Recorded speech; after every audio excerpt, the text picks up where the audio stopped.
E aí, Yara, tudo bem? Tudo bem, e você? Tudo bem, vamos dar aí uns 2 minutinhos aí, o pessoal vai percebendo aí, vai Tá entrando. bom, combinado. Mas a diferença aí do meu quarto tem pro seu, ó. Pois é, tô aqui no pomar para fazer o call da Caramba, forma mais tranquila possível.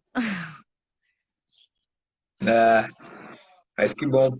Vamos lá. O pessoal tá entrando aí, já estamos aí com umas 30 pessoas.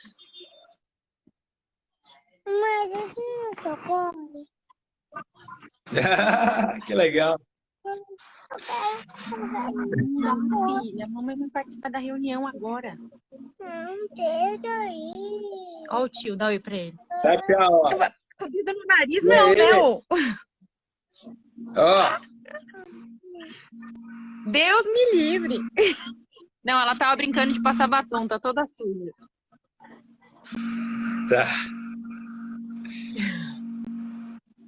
Vai lá, chama a tia Simone pra ela cuidar de você. Não.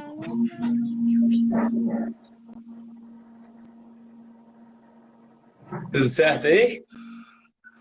Tudo bem. Acho que a tia Simone já vem aqui buscar. Não. Não.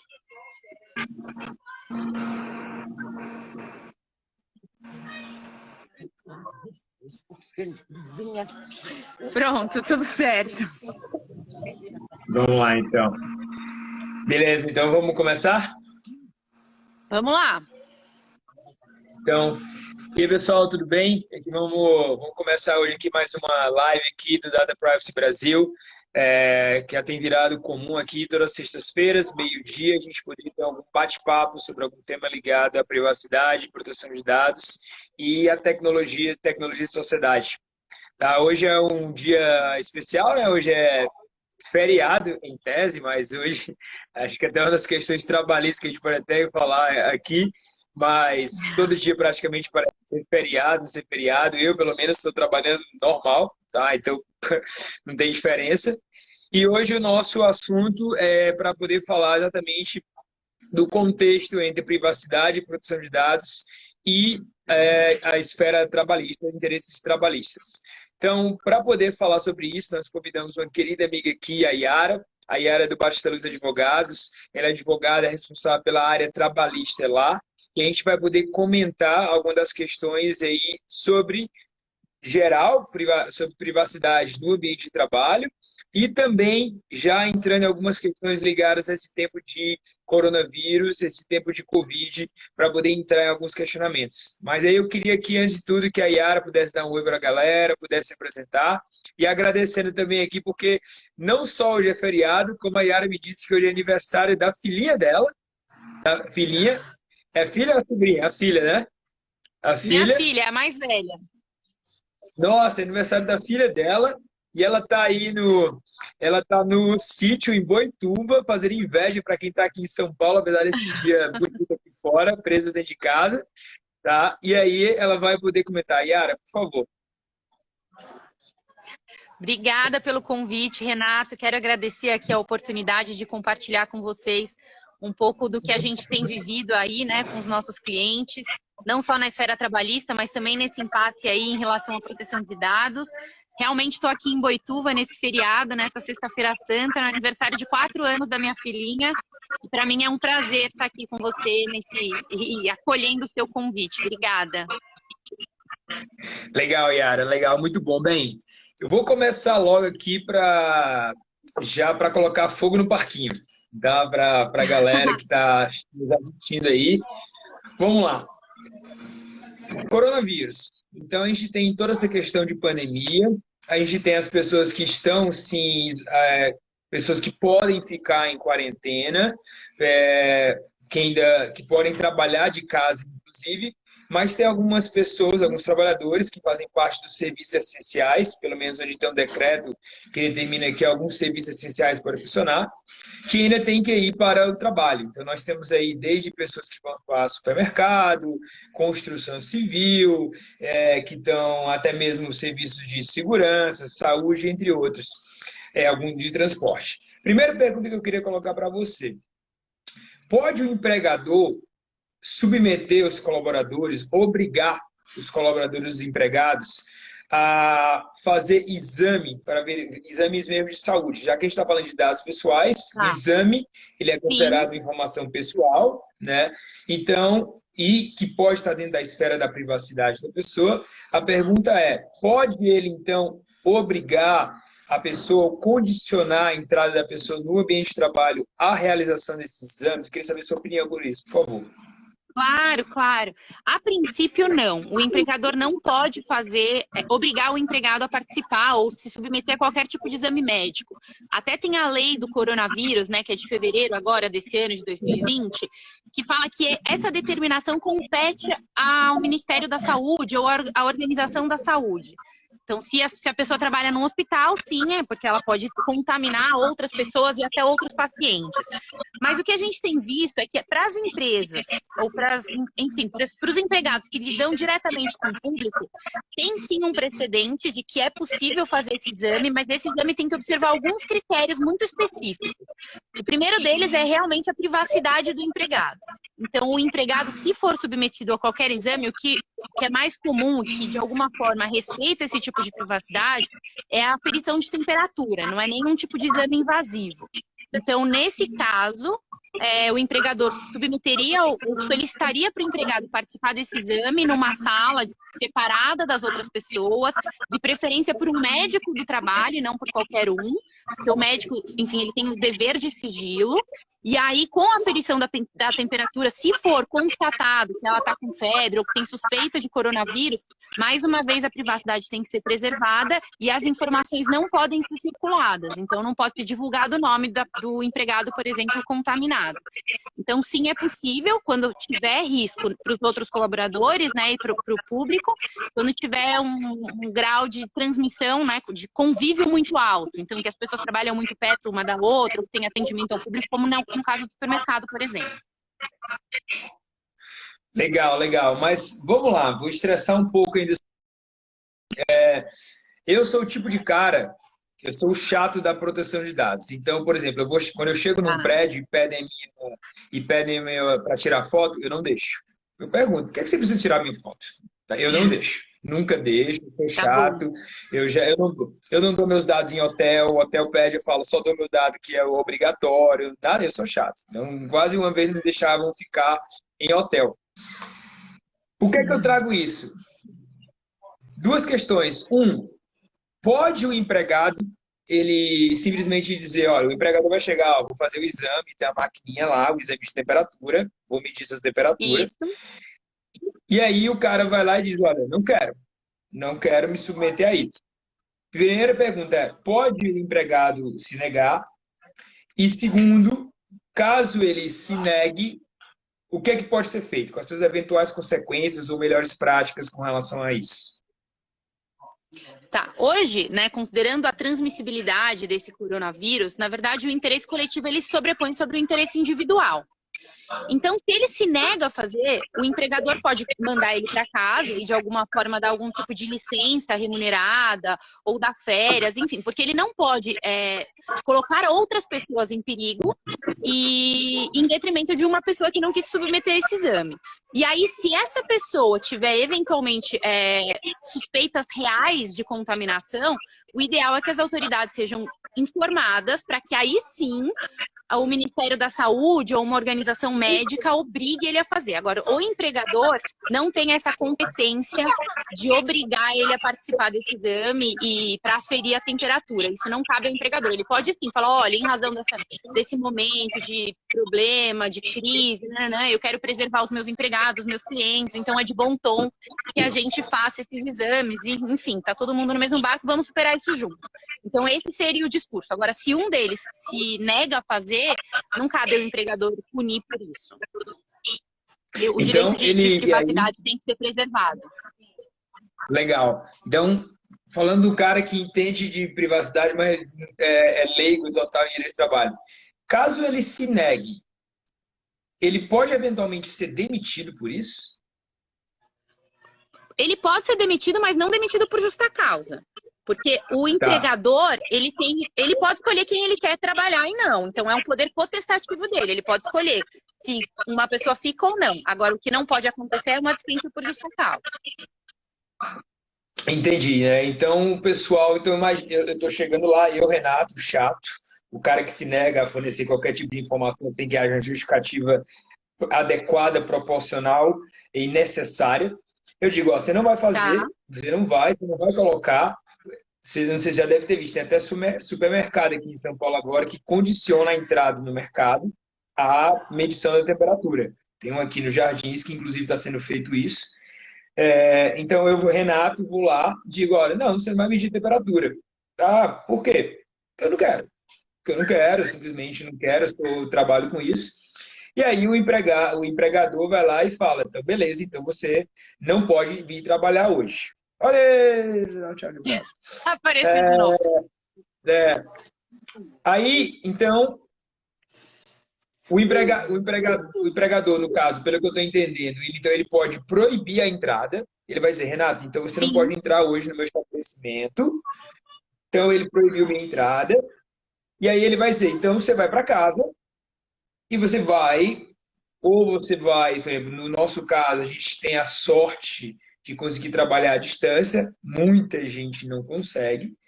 E aí sim. essa pessoa que não trabalha à distância, ela vai para casa e vai, não vai trabalhar, não vai trabalhar. Não vai. Pode o empregado, por exemplo, descontar diária dessa pessoa, o salário dessa pessoa, ela faltou, uma falta injustificada. Tá. Tá, essa pergunta é super importante, porque, na verdade, hoje, né, com o decreto, a gente só pode obrigar as pessoas a trabalharem em serviços essenciais. Então, ela pode trabalhar da casa dela, desde que tenham-se condições de trabalhar. Nesse caso, em que o empregado não se submeteu a um exame que, a princípio, foi concedido para todo mundo e todo mundo participou, eu não posso falar que um empregado, porque ele se negou, vai ser privilegiado e não vai trabalhar e ele vai continuar recebendo. Então, de novo, eu preciso pensar no bem da coletividade e se 99% dos meus empregados submeteram a esse exame e vão trabalhar, eu não posso lá, em detrimento de um que não quis ou de 1% que não quis, ser conivente com essa situação. Então, sim, eu posso aplicar uma advertência, eu posso descontar os dias de trabalho, porque o interesse coletivo prevalece sobre o interesse individual. Tá, legal, legal, legal mesmo. Então beleza, vamos imaginar, então, continuando ainda nessa história do Renato fictício, tá? Então, o Tá. Renato foi Nem lá, tão me fictício assim, neguei. então. Não, então, porque eu realmente, eu seria o cara que faria isso, eu seria o cara que me negaria a fazer isso. Tá. Provavelmente, se eu for numa loja aqui em São Paulo, qualquer lugar do Brasil, se for querer pedir minha temperatura, eu vou dizer, não vai pedir a temperatura. E não vou dar motivo algum, vou dizer, sou cearense, eu sou lá, a gente está acostumado, a cabeça é grande, tem maior contato com o sol, então a gente vai estar quente mesmo. Mas, beleza, então estou trabalhando de casa. Então estou trabalhando de Tá. casa, eu me neguei, o meu empregador foi lá e disse, então, beleza, você vai trabalhar de casa. Eu estou numa das profissões que não são essenciais e que eu posso trabalhar de casa. E aí eu tenho em casa, eu tenho o meu computador, eu tenho o meu celular, eu tenho o meu e-mail do trabalho. A pergunta que eu faço é, nesses tempos agora de work from home, né, de trabalho à distância, quais são os limites no que o empregador pode monitorar ou saber do que o seu empregado está fazendo, seja no equipamento corporativo. Imagina que ele me Sim. deu um notebook, ele me deu o Uhum. celular e beleza. Então, o que é que ele propôs? Ele me deu as ferramentas necessárias para executar o meu trabalho. E aí o TI vai lá e vai dizer, beleza, quero saber o que o Renato está fazendo. O que é que o empregador pode e não pode, então? Tá. Pensando em. Eu ia exatamente fazer isso, separar em dois blocos, né? Então, a pessoa que tem o Isso, computador corporativo e o computador pessoal. Então, já que você já fez legal. essa separação, pensando no computador corporativo, nas ferramentas corporativas, o ideal é que o empregado use esses equipamentos exatamente para fins corporativos. E aí, eventualmente, a empresa disponibilizar uma política para eles, falando o que ele pode, o que ele não pode fazer, o empregado ter ciência de que o computador pode ser monitorado, que o e-mail dele pode ser monitorado, mas o ideal que a gente aconselha é, se os empregados não puderem acessar sites, Facebook, Instagram, alguma coisa nesse sentido, que o empregador não autorize esses acessos, exatamente para proteger a privacidade do empregado, que vai acessar, enfim, informações pessoais dele. Então, se o equipamento é fornecido exclusivamente para o trabalho, então que ele seja usado exclusivamente para o trabalho e para que todo o resto seja bloqueado. Tá, legal. Mas beleza, vamos continuar ainda no equipamento corporativo. Só que Tá. esse é o mundo de Alice, né? É o mundo ideal, é o mundo Sim. que a gente, nós advogados, a gente, o pessoal contrata a Yara, contrata o Batista Luz, faz a política lá de RH, que na política de RH vai ter questão de confidencialidade, vai ter questão de monitoramento, vai ter questão de proteção de dados, assim como é que é, beleza, faz parte inclusive da toda a estratégia de governança da empresa. Beleza, recebeu, assinei, fui lá, eu assinei o termozinho, recebi meu computador corporativo, mas ele não está bloqueado. Por exemplo, ele não está bloqueado, eu posso acessar aqui o meu e-mail pessoal, eu posso acessar uma rede social, tá? A pergunta é, se não tiver bloqueado, e eu dei lá, eu firmei minha assinatura na política, se eu li ou não é outra coisa, né? Tá. Pode empregador ficar, por exemplo, monitorando, bisbilhotando o meu e-mail pessoal, a minha rede social pessoal? E aí? É uma dúvida bem complicada essa, porque na verdade, em regra, não pode, porque isso é pessoal, é um dado pessoal, as informações são pessoais, então não, ele não pode. Agora, é muito comum a gente observar as próprias as equipes de tecnologia, eles têm a capacidade, aí eu não entendo muito bem como é, porque é uma questão tecnológica, que eles conseguem filtrar palavras. Então, fica fácil, de alguma forma, eles fiscalizarem se a pessoa atingiu materiais que não são apropriados. Então, terrorismo, pornografia. Então, tem algumas palavras-chave que a gente consegue estipular para que aí sim seja feita uma averiguação, e principalmente nos equipamentos corporativos, né? Que a empresa pode responder por alguma questão criminal até. Então, o ideal é que não seja fiscalizados as redes sociais, os e-mails pessoais, mas é possível que a área de tecnologia filtre esse conteúdo com base em alguma ferramenta de filtro. Tá, legal. Só responder aqui a Giovana, que a Giovana falou que a câmera estava cortando minha cabeça. Giovana, que a cabeça é muito grande, aí não cabe. Aqui eu vou tentar aqui cortar um pouco, mas beleza. Tá? Isso que a Yara falou, né, essa ferramenta que a gente chama de DLP, né, que é de Data Loss Prevention. Exatamente, você pode configurar essa ferramenta para que ela tenha acesso à infraestrutura computacional, tanto do computador, quanto dos cabos, quanto de conexões, para que ela faça uma análise dos pacotes de dados de transmissão, para poder fazer exatamente isso. Então, pode ser palavras-chave, pode ser tipo de conteúdo, pode ser, então, por exemplo, em vez do empregador monitorar o meu e-mail pessoal, que eu estou, e-mail, conteúdo que eu estou digitando, ele consegue monitorar, olha, qualquer arquivo doc, ou qualquer arquivo PPT, ou qualquer arquivo PDF que passar pela minha rede, eu consigo filtrar. Eu não preciso saber se é um PDF que é uma receita que me enviaram para fazer, ou se é um contrato, mas aí consegue fazer esse filtro e depois fazer uma análise. Então, como a Yara falou, falando do lado tecnológico, né, existem ferramentas para tentar fazer esse balanceamento, né? O interesse do empregador com a privacidade do empregado. Legal. A gente vai para o outro mundo, né? O outro mundo agora, que é meu equipamento pessoal. Eu estou com meu equipamento pessoal, estou com meu notebook, estou com meu celular e a gente hoje trabalha em todo lugar, inclusive do sítio Boituva, né? Então, a gente... no aniversário da filha, né? Então, ela que é aniversariante, é que está indo lá, né? A mais ela que é. É ela? Depois traz ela para dar um tchau pra galera. Tá bom, pode deixar. Então, beleza. Vou trabalhar de casa, o empregador não me deu as ferramentas, pelo menos de infraestrutura, mas vou continuar trabalhando. E aí? O que é Aham. que o empregador pode, quais são os limites do empregador nesse sentido? Se a gente está falando de um computador pessoal, aí realmente a gente não aconselha que seja feito esse tipo de controle, porque aí se é um equipamento pessoal, com IP pessoal, todas as informações pessoais do empregado, esse controle não pode acontecer.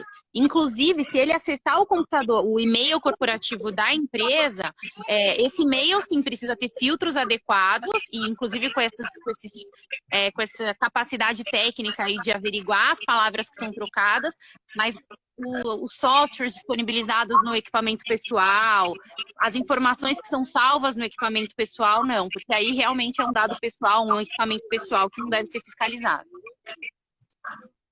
Legal. Então, por exemplo, se eu tenho aqui o Outlook instalado no meu computador, no Outlook eu estou acessando meu e-mail pessoal, ou desculpa, meu e-mail corporativo. Então, esse e-mail corporativo provavelmente vai passar pelos servidores, pela infraestrutura computacional da empresa. Então, nesse ponto, ele poderia monitorar, né? Então, o que eu faço dentro do meu e-mail corporativo, né? Então, Sim. beleza. Mas aí ele não poderia monitorar o resto das coisas que eu estou fazendo no meu equipamento pessoal, né? Ele não poderia, ó, beleza, o Renato está fazendo isso, ele está salvando as coisas aqui. Então, porque ele não... e aí é uma questão muito interessante, porque a gente fala, pelo menos na esfera de proteção de dados, a gente pergunta, mas se o empregado autorizar, aceitou, é a questão de consentimento. E o consentimento, com relação na esfera de trabalho, pelo menos pela, pelas leis de proteção de dados, né, ele sempre pode ser considerado viciado. Porque você não tem a escolha, Sim. você dificilmente vai ter a escolha de não concordar. Se não De concordar, não vai dizer, então, assinar. beleza, você não vai assinar, né? Perfeito. A gente, Então, a gente usa muito esse critério na Justiça do Trabalho, né? O empregado, ele é considerado hipossuficiente. O que é isso? Na verdade, ele não tem o mesmo poder de negociação que o empregado. Não é um contrato de poderes equiparados. Porque o empregador sempre pode impor condições. E ainda que ele não imponha, o empregado, ainda que ele concorde que ele assine, esse com certeza pode ser um documento com vício, porque ele não tem poder, ele não tem paridade de negociação. Então, é muito comum a gente escutar isso na Justiça do Trabalho. Eu não estou falando nem só em acesso de equipamentos ou ação de documentos, mas até para mudança de políticas internas, enfim, qualquer alteração que possa ser considerada prejudicial para o empregado, ainda que ele consinta, ela é passível de nulidade, assim como essa questão da proteção de dados. Ainda que ele assine e concorde com essa fiscalização, ela é viciada. Eu não tenho a menor... legal. Legal. Yara, a gente tem uma pergunta aqui nesse quesito que é da Etiele, que ela pergunta assim, essas mesmas regras do equipamento pessoal, elas se aplicam para o meu celular pessoal caso eu instale uma ferramenta corporativa? Então, eu instalei um software no meu celular pessoal, que é uma ferramenta corporativa. Então, pode ser uma própria caixa de e-mail, pode ser, por exemplo, imagina que tem uma plataforma. Você é um vendedor, né? Você usa o seu celular pessoal, você é um vendedor, mas para realizar as vendas de tudo que está lá, você utiliza uma plataforma que é da empresa, né? Que se comunica diretamente com a empresa. Como é que ficaria isso? Então, o que é que poderia ser monitorado, o que é que não poderia? Tá, duas coisas. A primeira delas é que as ferramentas de trabalho, elas precisam ser concedidas pelo empregador. Então, se eu exijo que um empregado baixe um aplicativo no celular, o ideal é que ele conceda esse aparelho celular. Mas hoje em dia todo mundo tem celular e é muito comum que as empresas não concedam isso porque é até uma economia para ela, já que o próprio empregado já tem. Nesse caso, em que o empregado baixa um aplicativo no telefone celular, a única coisa que pode ser averiguada pelo empregador é o aplicativo. Não pode verificar as informações que são salvas dentro do próprio equipamento celular, porque assim como o computador, o celular ele é um equipamento pessoal que guarda dados pessoais que não dizem respeito ao empregador. Legal, legal. Isso é muito importante, porque tem muita... a gente às vezes vai conversar com algumas empresas, as empresas acham, posso monitorar tudo, posso fazer o que eu quiser. Eu acho que essas linhas, essas delimitações são muito importantes.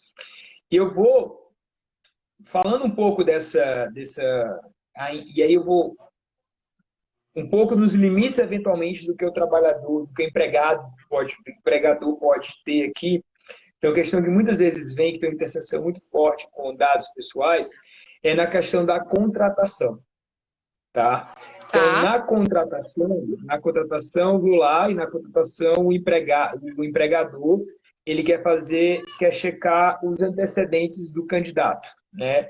Desde os antecedentes relacionados a aquilo que tá no contrato, aquilo que está no meu currículo. Então, beleza, estudei em tal faculdade, fiz tal curso, esse aqui é meu histórico profissional. E uma outra Uhum. verificação é antecedentes judiciais, né? Que podem ser desde antecedentes criminais até mesmo antecedentes. A gente vê que tem casos que verifica ou quer verificar se você tem dívidas, né, com relação a isso. Uhum. Nessa questão de contratação, como é que fica? Quais são os eventuais limites? O pessoal tem algumas perguntas que eu vou fazer depois, mas com relação à contratação, quais são os eventuais limites que o empregador tem? Tá. Hoje em dia, embora não tenha isso previsto na lei, já tem um entendimento bem pacificado no Tribunal Superior do Trabalho, que é o tribunal maior da Justiça do Trabalho, falando que o empregador não pode fazer esse background check dos empregados, a não ser para funções específicas, por exemplo, de segurança da pessoa que anda com arma. Mas não é possível, mas não é legalmente permitido fazer a verificação de antecedentes criminais, créditos, eventuais ações trabalhistas anteriores. Por quê? Porque você deixa de conceder ao empregado a chance de provar que ele pode trabalhar de forma adequada, independente da condição anterior que ele teve. Em casos como esse, em que é verificado que o empregado deixa de ser contratado por algum motivo criminal, ação trabalhista anterior, ou dívida, nome negativado, alguma questão nesse sentido, se o empregado descobre, ele pode ajuizar uma reclamação trabalhista pedindo uma indenização pela perda da chance. E, normalmente, a Justiça do Trabalho arbitra o valor da indenização no valor de 1 a 3 salários, que é ao que ele teria direito no período do contrato. E esse de 1 a 3 salários depende do cargo, da função, do motivo pelo qual ele deixou de ser contratado, e o limite de 3 salários é em razão do período de experiência que ele teria, de acordo com a lei, né? Que é 45 mais 45, máximo de 90 dias, então seria esse parâmetro que o juiz trabalhista consideraria para avaliação dessa indenização. Legal, legal. E é curioso, né, que, como você muito bem disse, né, isso não está na lei, isso é uma decisão dos tribunais, né, que já Sim. reiterada, mas é muito comum a gente ver as áreas de RH, as empresas surpresas quando a gente passa esse tipo de informação que você Sim, falou. Mas espera é aí, meio eu não posso pedir cultural. antecedente criminal, espera aí, eu não posso pedir. Tem até uma outra pergunta que foi feita aqui pelo não tem o nome, né? O perfil aqui é Conhecendo o LGPD. E aí pergunta assim, eu acho que vou até dividir a pergunta em 2 pontos. Primeira pergunta, eu posso exigir, por exemplo, para uma candidata um exame de gravidez? Essa é a Não, primeira pergunta. tá. Segundo, não. Perfeito. Só que aí colocou a seguinte condição. Mas se a vaga é para uma técnica de radiologia, que trabalhará com raio-x, eu posso perguntar isso? A lei ela não abre exceção. Isso está previsto em lei, em relação ao teste de gravidez, né? Isso está previsto em lei, então não, eu não posso pedir. Mas isso, de novo, a lei fala da regra, não fala da exceção. Eu acho que todas essas funções, inclusive porque é o interesse da própria empregada, ela precisa sim comunicar, porque vai prejudicar a própria pessoa, né? Mas, enfim, isso é um caráter excepcional, que a gente precisa entender a empresa, a pessoa, a empregada, entender todo o contexto para falar. E talvez tenha até algumas políticas internas, o PCMSO, o Programa de Proteção dos Empregados, o PPRA, que estipule quais são as condições para contratação de atividades que sejam consideradas insalubres. Então, precisa entender o contexto e analisar os documentos, entender um pouco da especificidade da atividade, para a gente falar se existe alguma exceção legal para isso.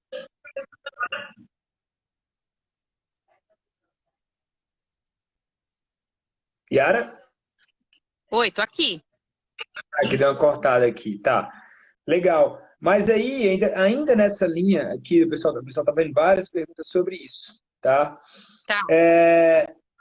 Eu vou até, William, sobre essa questão aqui de uso da rede da empresa, tá? Inclusive, eu não sei se você chegou agora, a gente tratou sobre isso, né? O empregador, ele pode sim monitorar a rede da empresa, mas ele não pode, mesmo na rede da empresa, monitorar meus acessos a serviços pessoais. É por isso que a gente até falou de uso de DLP, de Data Loss Prevention, que é uma medida tecnológica que tenta fazer esse balanceamento entre o interesse de monitoramento legítimo do empregador com a privacidade do empregado. Ainda, Yara, o Bernardo perguntou sobre essa questão do background check, é o seguinte: e se a pessoa der o seu consentimento para que seja feita o background check, né? Como ele disse que algumas empresas fazem. Mesmo assim, Sim. se der o consentimento, as empresas podem fazer esse monitoramento, podem fazer essa verificação? Ainda que tenha o consentimento, esse consentimento ele não vai ser considerado válido, de novo, porque os empregados eles não têm paridade de negociação. É um contrato que a gente não negocia no mesmo patamar, né? O empregador ele tem poderes a mais e pode eventualmente impor certas funções. Então, ainda que o empregado consinta, esse consentimento não é válido. Se a pessoa deixar de ser contratada por algum motivo desses, por ter dívida, por exemplo, ela pode sim entrar com a ação e pedir essa indenização. Legal, Exceto, é legal. importante falar da exceção, tá? Porque quando a gente fala, hoje em dia, né, a reforma trabalhista trouxe uma possibilidade, uma figura do superempregado, que são aqueles empregados que ganham mais do dobro do teto da previdência, que é R$ 12.212, e que tenham graduação. Então, se os empregados tiverem graduação e tiverem um salário maior do que R$ 12.500, é possível sim que esse consentimento seja considerado válido. Ah, interessante. Isso aí eu não confesso, você era que eu não tinha, realmente não sabia. Até vou falar aí para o professor Bruno Bione, que é nosso papo do consentimento, sobre essa informação aí. Legal. Então, pegando um pouco ainda, esse pessoal está bem interessado sobre a questão e fizeram algumas perguntas que envolvem ainda monitoramento e penalidades do empregado. Então, o Bruno Barbosa, ele perguntou assim, ó, a gente falou de ferramentas de instrumento corporativo, ele falou de uma de política de BIOD, né, de Bring Your Own Device, né? Então, você pode falar um pouco aí sobre o que são essas políticas de Bring Your Own Device e, eventualmente, qual é o conteúdo delas, o que é que elas ajudam o empregado e o empregador? Tá, essas políticas são bastante. A gente trabalha bastante com a equipe de proteção de dados lá do escritório para a revisão dessas políticas. A ideia é que essas políticas tragam as informações que podem ser acessadas, as informações que vão ser. Que podem ser. Os sites que podem ser acessados, quais são as responsabilidades das partes dentro da corporação no acesso de conteúdos impróprios. Enfim, a gente coloca muitas questões relacionadas à confidencialidade, à responsabilidade, enfim. É um documento, ele é bastante customizável de acordo com o tamanho da empresa e com as responsabilidades que ela pode arcar, mas é um documento bastante importante para que estejam aparadas eventuais arestas numa relação entre empregado e empregador. Legal. E tem uma pergunta que foi feita, que é uma pergunta bem interessante aqui, que foi feita pela dessa Suzuki, me corrija aí. Ela falou, beleza, legal, entendemos os limites do que o empregador pode monitorar e se eventualmente o empregador ultrapassar esses limites. Tá? Então, beleza, fui lá, monitorei o e-mail pessoal do Renato, monitorei a rede social do Renato, vi que ele estava lá conversando com a Yara, mandando direct ou alguma outra coisa, vi que ele mandou e-mail para a mãe dele, em horário de trabalho. E aí, se for evidenciado que ele ultrapassou os limites, quais são as possíveis penalidades para o empregador? Tá. O empregado pode entrar com uma reclamação trabalhista. Eu estou falando de empregado regido pela CLT, tá? É importante a gente pontuar isso, porque se a gente estiver falando de prestadores de serviços, fornecedores, aí é uma outra esfera. Mas para os empregados que são regidos pela CLT, se eles tiverem a intimidade e a privacidade invadida, eles podem entrar com uma reclamação trabalhista pedindo indenizações por danos morais. Tá, legal. Beleza. William fez uma pergunta aqui, Yara, se seria possível compartilhar o modelo de documento de política da empresa, tá? William, o que eu convido você a entrar aqui no site do Batista Luz Advogados, tem muito material lá sobre esfera trabalhista. Por algum motivo eu fiquei sem som. Tá, eu tô te ouvindo, você tá me ouvindo? Acho que Alô? eu vou precisar sair e vou ter que entrar E de entra de novo, novo. porque eu tô sem som. Tá bom. Sai e entra de novo, eu te coloco. Espera aí só um minutinho que eu vou entrar de novo, tá? Espera um pouquinho aí, galera, que a Yara já tá voltando. Tá? Essa questão de estar no sítio aí, mesmo que a maioria de nós talvez que preferisse estar no sítio agora, ajuda. William, então fica aqui, enquanto a Yara está voltando, fica o convite aí, se entrar, tá? No Bastidores de Advogados, que pode ter muitos desses materiais. Deixa eu colocar a Yara aqui de novo.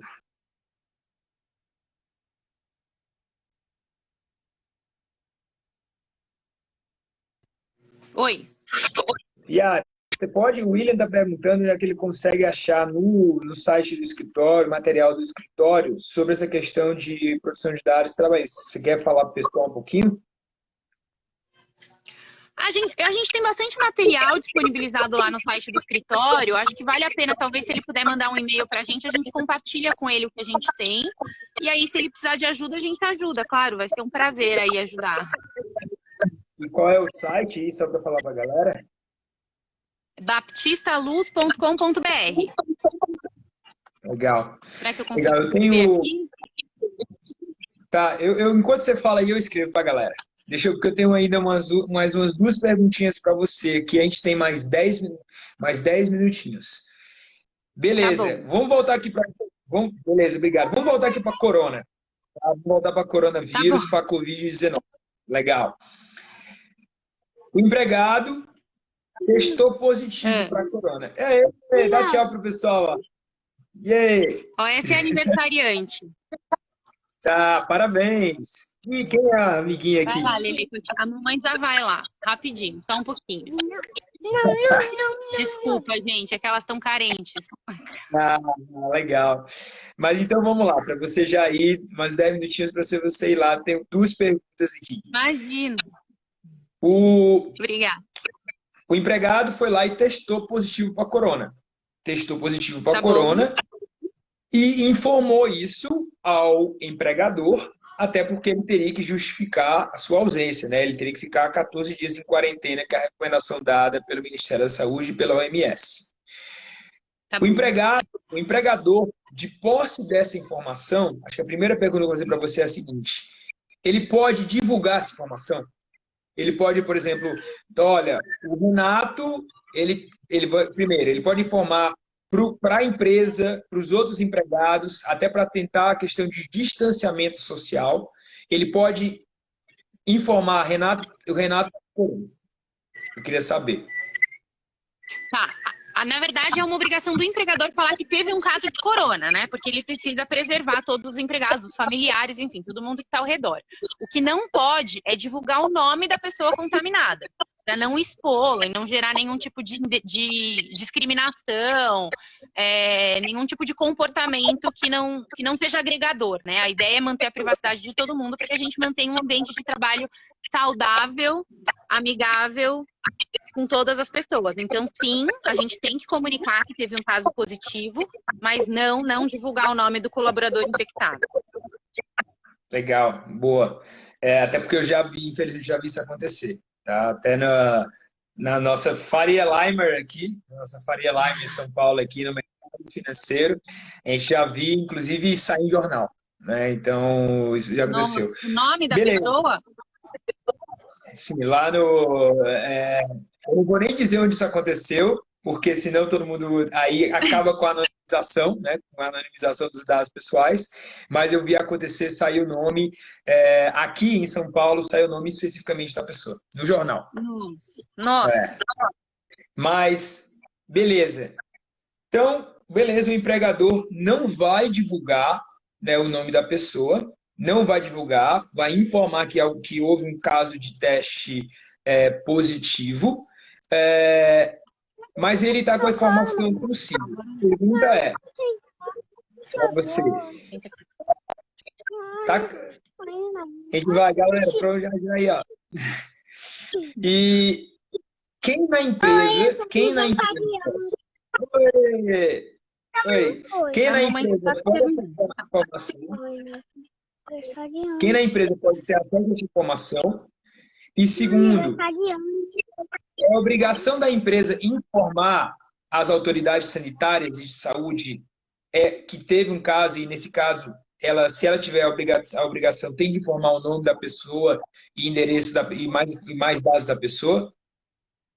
Tá, essa pergunta é muito importante pelo seguinte motivo. Eu falei, olha, não pode divulgar o nome da pessoa, né, que está contaminada. Mas vamos supor que a pessoa divide uma sala com outras 4. Não pega assim, ó. Peraí, filha, só um minutinho. Precisa dividir... Ela me deu uma flor. Precisa linda. dividir a sala com outras 4 pessoas, ou tiveram um contato muito próximo com outras pessoas. Então, para esse grupo reduzido de pessoas, a gente aconselha que seja feita uma reunião, ainda que de forma individual, para falar, olha, seu companheiro de trabalho testou positivo, talvez seja prudente você fazer um exame ou ficar em isolamento por esse período, para preservar a sua saúde e a saúde da sua família. Então, isso é uma coisa. Para as pessoas que tiveram contato direto, é possível sim a divulgação em caráter confidencial, claro, deixando essa informação bastante em evidência. Então, é possível. Em relação à comunicação à autoridade, o que eu vi e que eu assisti durante essa semana é que quando a pessoa testa positivo, o próprio teste positivo ele já é linkado com as informações do governo. Então, a pessoa traz a informação para o empregador já com o Ministério da Saúde tendo ciência. Mas se não tem ciência, é sim uma obrigação do empregador comunicar às autoridades para que as medidas necessárias sejam tomadas. Para que conste, inclusive, lá no índice de positivo, né? Legal. E dentro da empresa, quais são as áreas da empresa que podem ou que precisam, né, ter acesso a essa informação individualizada? Quem foi? Normalmente, as empresas centralizam isso em uma pessoa do RH. Porque a pessoa do RH já tem ciência de dados que são considerados sensíveis. Salário, histórico de prontuários médicos, enfim. Mas acontece que algumas empresas optam por levar isso e guardar isso só com a diretoria, ou quando as empresas são muito pequenas, o administrativo é pequeno, só com o dono da empresa. Depende muito das políticas internas, do tamanho da empresa, das pessoas que trabalham internamente. Mas, em regra, por alguém do RH, ou se a empresa for muito pequena, pela diretoria ou pelo dono da empresa. Entendi. A Etiele fez uma pergunta aqui sobre esse tema.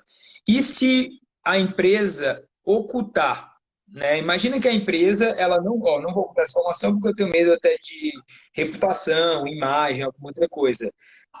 Essa empresa, de alguma forma, ela pode ser sancionada, penalizada? É importante falar que depois, principalmente depois da lei, quando a gente fala que testou um caso positivo interno lá dentro da empresa, as pessoas precisam ser afastadas ou ser mantidas em quarentena por um determinado período, ou até em isolamento, dependendo do contato. E aí veio esse monte de medida provisória nova aí falando que se ficar comprovado que o empregado foi contaminado no ambiente de trabalho, isso pode ser equiparado a acidente de trabalho se ficar comprovado o nexo causal, ou seja, o motivo da doença e a contaminação em si. E se ficar comprovado que a contaminação ocorreu no ambiente de trabalho, isso gera várias responsabilidades para a empresa. Inclusive, o empregado passa a ter direito de uma estabilidade de até 12 meses no trabalho. Quer dizer, até não, no mínimo 12 meses de trabalho, porque dependendo da convenção coletiva, essa estabilidade pode ter estendida.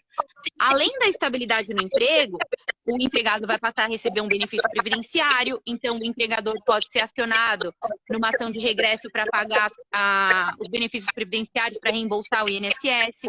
O FAT, que é aquele fator acidentário do trabalho, pode ser majorado. Pode ter uma indenização numa ação judicial pedindo danos morais, pode ter rescisão indireta. Então, assim, é uma responsabilidade social do empregador sim comunicar, e se ele não comunicar, várias questões jurídicas, financeiras podem ser acarretadas por ele. Legal, boa. O Davi, o Davidson, aqui, ele perguntou, e esse protocolo que hoje está sendo, que você mencionou, para a Covid-19, ele é o mesmo protocolo para outras doenças contagiosas? Como é que funciona normalmente em outras épocas, né? O coronavírus, ele tem uma transmissibilidade muito rápida. Então, é muito complicado para essa doença específica a gente falar que teve uma contaminação no ambiente de trabalho. Então, eu acredito que comprovar juridicamente esse nexo de causalidade ele é muito difícil, a não ser que o empregador realmente tenha sido muito omisso, não tenha feito campanhas de conscientização, não tem observado a quarentena, ou tem realmente exposto as pessoas a risco. Mas esse caso, se a pessoa foi contaminada por qualquer doença durante o trabalho, seja no horário de trabalho, numa viagem a trabalho, isso é sim considerado, é equiparado a acidente de trabalho e gera todos esses reflexos que eu falei: estabilidade, aumento do FAT, ação de regresso, ação judicial, pedido de indenização, restrição indireta. Tá, legal. Bem, Yara, a gente chegou aqui ao nosso... Vamos te liberar aqui Como é que é o nome dela? Como é que é o nome dela? Essa aqui é a Letícia. Oi, Letícia. Mas essa não é aniversariante. Ah, mas vai comer o bolo, né? Vai. Tá, vai. Tá, Yara, então acho que aqui eu quero te agradecer novamente aqui, tá? Por estar aqui conosco, por tudo isso, tá? Então, como todo mundo pôde perceber, existe uma interseção muito forte entre direito do trabalho e direito de proteção de dados, né? Um trabalho que a Yara tem feito muito fortemente com o time de proteção de dados do Batista Luz Advogados, tá bom? Eu fico aqui, aproveitando o pessoal está aqui, fica aqui alguns informes, né? Fica aqui o convite para acompanhar o nosso Insta para poder as próximas lives. Então, semana que vem, meio-dia, nós teremos uma outra live, iremos divulgar no começo da semana um tema sobre isso.